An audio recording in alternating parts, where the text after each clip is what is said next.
Spice Affair. Tiap Kallang Avenue. Oh, tauge. Favorite. Sambal goreng. Daging rendang you ni. Daging rendang you dengar-dengar macam terbaik. Macam mengancam.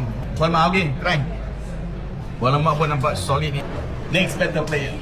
Nasi kosong, kuah lemak, You want the chicken? Rendang. Oh, dia nak ayam kunyit. Abang dah cakap ayam kunyit tadi mengancam tadi kan. Thai pat ada tak? Kuah ada sekali.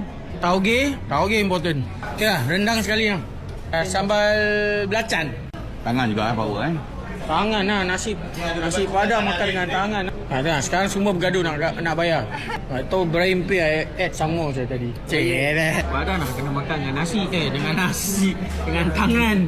Bismillahirrahmanirrahim. Allahumma barik lana fima razaqana wa qina adzabannar. Amin amin. Okay, dia punya sambal belacan dia dulu. Pasal daging banyak ni.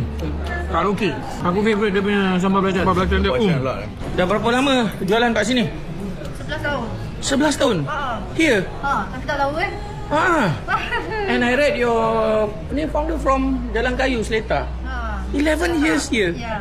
I stayed apa Bungking, cik? Tak tahu. Tak tahu. Masya Allah. 11 tahun dah. And it's worth, we from Jurong, we stay Jurong area. It's worth coming down here. Bang, 11 tahun dah bang, dekat sini. Dah 11 tahun? Worth datang daripada Jurong datang sini makan. Dari Jurong ni. Apa banyak sudu dah.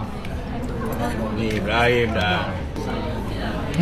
Satunya aku suka mi soto panas-panas. Sup dia panas-panas. Bang, sedap bang. Kuah soto dia. Aku rasa soto dia nasi aku dah tinggalkan belakang.